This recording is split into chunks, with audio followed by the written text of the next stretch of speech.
So mga guys, mga idol, yan ang lalaki ng papaya sa likuran natin, oh. Yan. So nandito tayo sa highway nagpapahinga mga guys. Yan, oh, ang hapad ng badyang.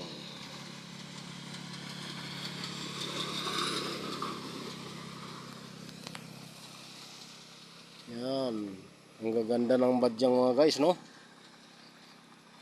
Ang ganda tingnan. So dito tayo mga idol sa highway nagpapahinga kasi medyo may kalayuan ang ating pinanggalingan at tayo po uuwi na.